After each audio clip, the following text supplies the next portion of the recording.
Episode 14, The Bandit. Verily Allah is the Munificent, the Beneficent, and the Cherisher and the Sustainer of that which He had brought into existence. O Allah, I bear witness and testify that it is from You that all benediction springs. O Allah, Lord of lords and King of kings, verily Thou art the bestower of all that Thou wish on Thy chosen and Thy elect.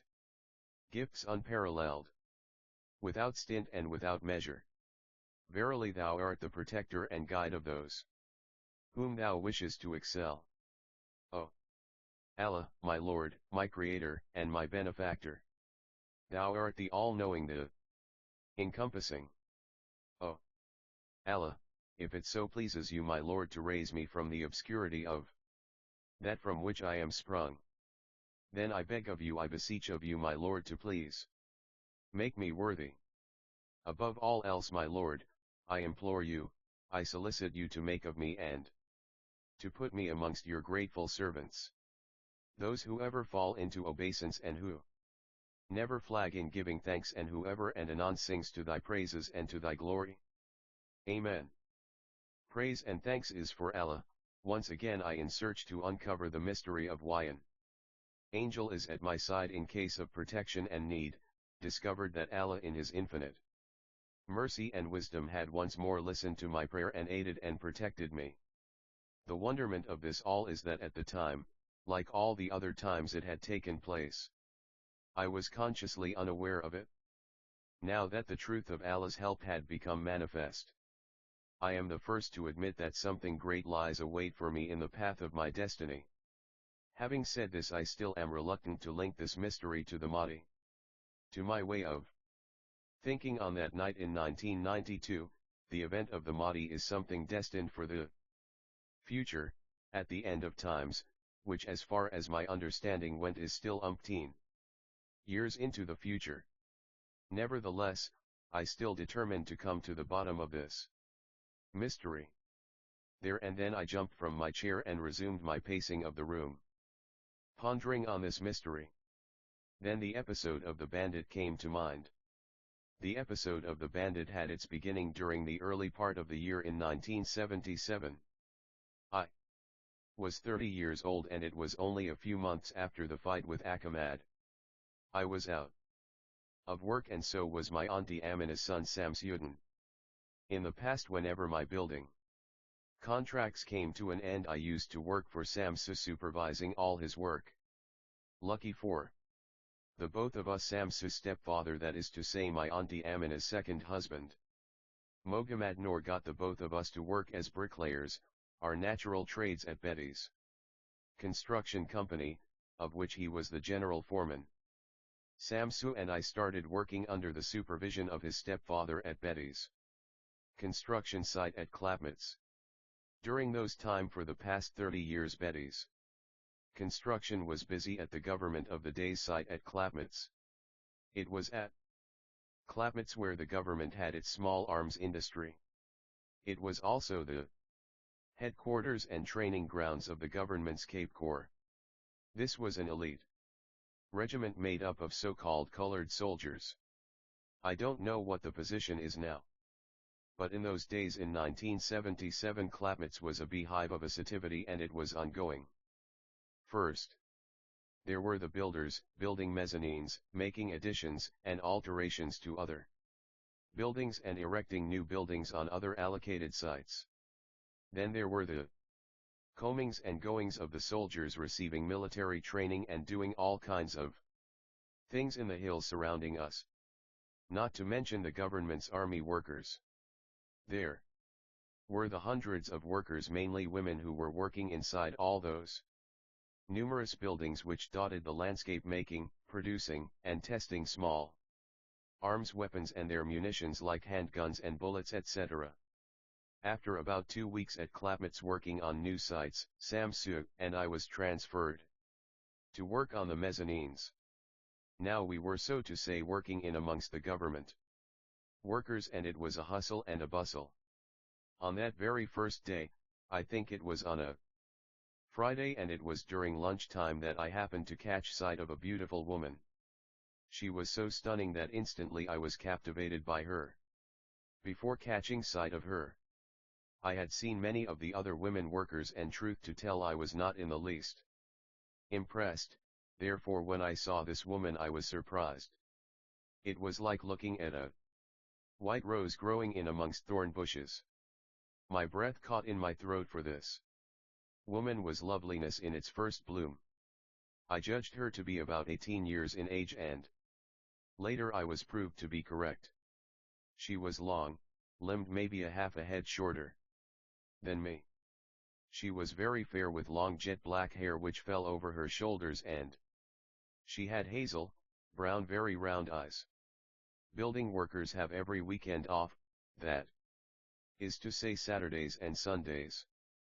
That weekend after I had seen her dragged on interminably long for me, and I could not wait for Monday to come so that I could go back to work and catch sight of her again. That Monday come lunchtime I saw her again, and I was not disappointed. She looked as lovely as ever. I sat there watching her and drinking her in with my eyes. From that day onwards, working for Betty's construction at Clapmats became a pleasure. Now I had something to look forward to, and every lunchtime I would eagerly wait for her to come walking past amongst a string of other women on their way to their mess hall and back. I just could not get this woman out of my mind, and that very Monday I told Samsu about her. The problem was, I just did not know how to approach her. Then fortune smiled at me. The next day, Tuesday, our gazes met and locked. For an instant I nodded a greeting and she nodded back in return. I decided to go slow, and every day at lunchtime I would just sit there, waiting for her to come past so that I could greet her and be contented with a greeting in return. Then one day, a week after I had first glimpsed her, an opportunity came for me to get to know her better, and I just could not let it slip past. She, in the company of other women, came to sit on the grass lawn. It was but a short distance away from where Samsu and I were sitting, against a wall of one of the mezzanines that we were working on. I suppose Samsuden's presence made me bolder. Caused a note to be sent to her asking for her name and phone number. I had sent the note by hand with a youngster, a laborer working with us, and avidly watched proceedings.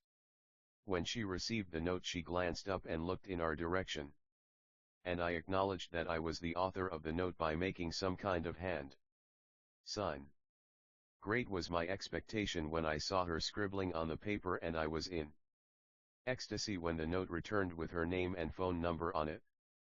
She had written that her name is Jane, and later in the early part of the evening of that same day I phoned her. We arranged that I could come and visit her that same evening. She gave me directions how to get to her place in Elsie's River. I had no difficulty in finding it, and that evening we spent a pleasant time together getting to know one another. It turned out that during the week she stayed with her granny in Elsie's River, and over the weekends with her mother in Crawford. I learned that her granny is her late father's mother, and that she lives all alone in this house in Elsie's River.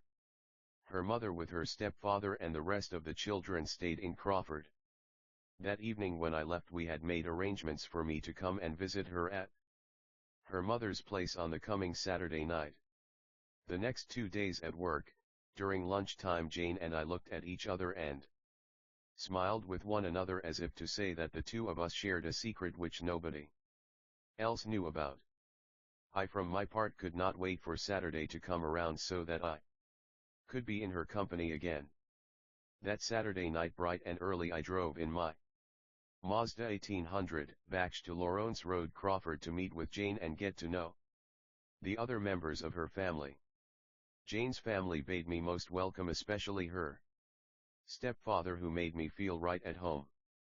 I must confess I cannot remember the names of the people anymore. It had happened so long ago, nigh on to 30 years, and I am not prepared to drag up names from nowhere. Jane had a brother maybe 2 or 3 years older than her. I learnt that the two of Them goes out every Saturday night to play disc jockey and have been doing so for some years. They invited me to go with them and I willingly went with.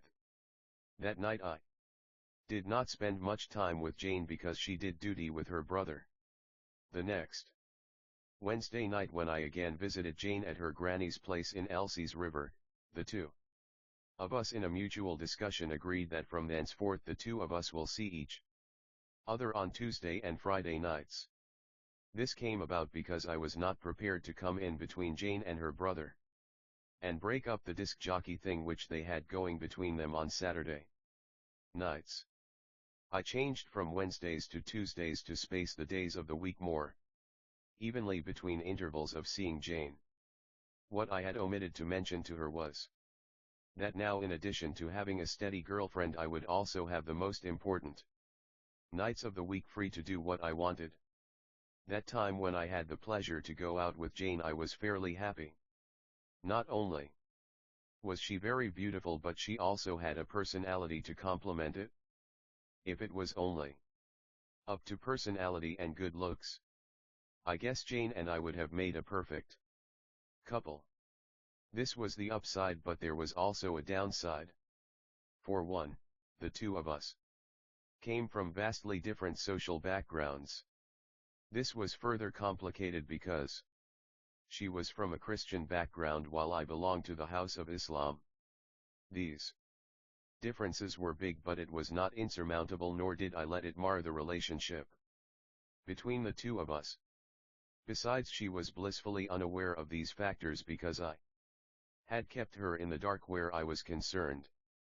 Before the romance between Jane and me could blossom and bloom into fruition, destiny reared its head, for what must happen must come to pass.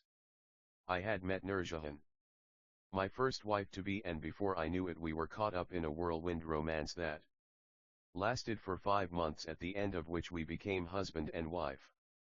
While I was courting Nurjahan, Jane was shoved more and more into the background. I did not break off entirely with her. Truth of the matter, I did not want to hurt her feelings, so I did not know how to sever the friendship. Allah, be my witness, I had agonized many moments over it.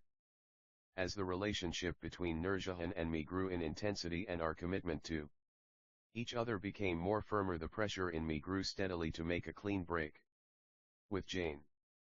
At last I could not put it off any longer because decency demanded that I resolve matters. I did not want to start my marriage on a wrong note, so I was forced to take action. Praise and thanks is for Allah.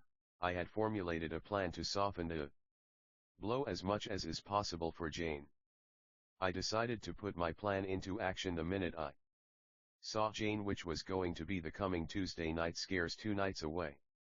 On that Tuesday night, before I left the house for my get-together with Jane, I broke a long-standing habit. I put money into my pocket. A voice had whispered in my mind and said, "Shukri, put some money into your pocket." Instantly I obeyed and put a 10 cents, a 20 cents and a rand into my pocket. Over the years I had developed a habit not to have money in my pocket which I was not going to spend. That evening, before the voice had spoken up, according to me there was no necessity to have money in my pocket because the petrol tank of my baksh was filled to capacity.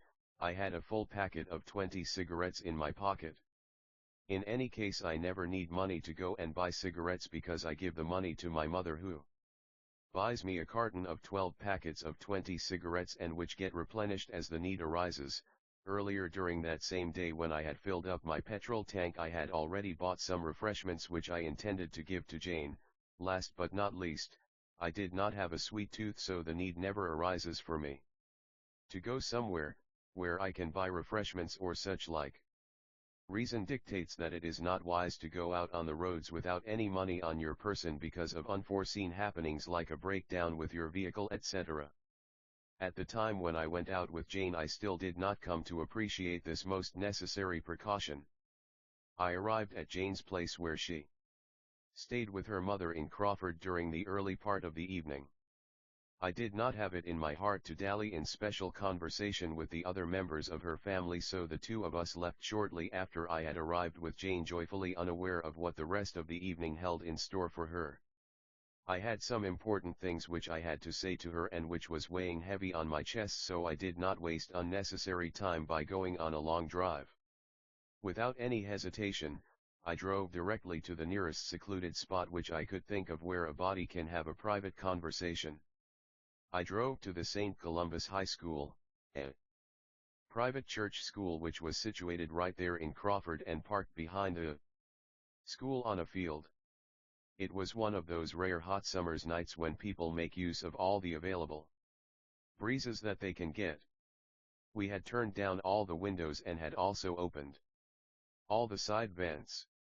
After I had arrived, I just could not get myself to tell Jane what I had planned to tell her. I dreaded to watch the happiness which I saw on her face turn to sadness. I, obfuscated by heeing and hawing and making meaningless conversation. To play for more time, I even let Jane sit behind the wheel while I sat in the passenger seat. At last I could not drag it out any longer because it was getting on in the hour. I first began by telling Jane that I love her, that she was the first girl that I had ever loved, that I fell in love with her the minute I had set eyes on her. Then I went on to compliment and praise Jane by extolling all the good features of her personality. I told her what a lucky guy I am that she had returned my love and that I did not deserve it. I made it clear to her that before I had met her I was going steady with another girl. I told of how I had summarily dismissed this girl from my mind and how I had stayed away from her and banished her from my sight and my presence without a word of explanation. Then alas, fate had played a hand and dealt me a cruel blow. I told of how about 2 weeks ago this girl's parents had come knocking on my door telling my people and me that their daughter is pregnant and that I am the father and that I must do the right and the decent thing by their daughter by marrying her.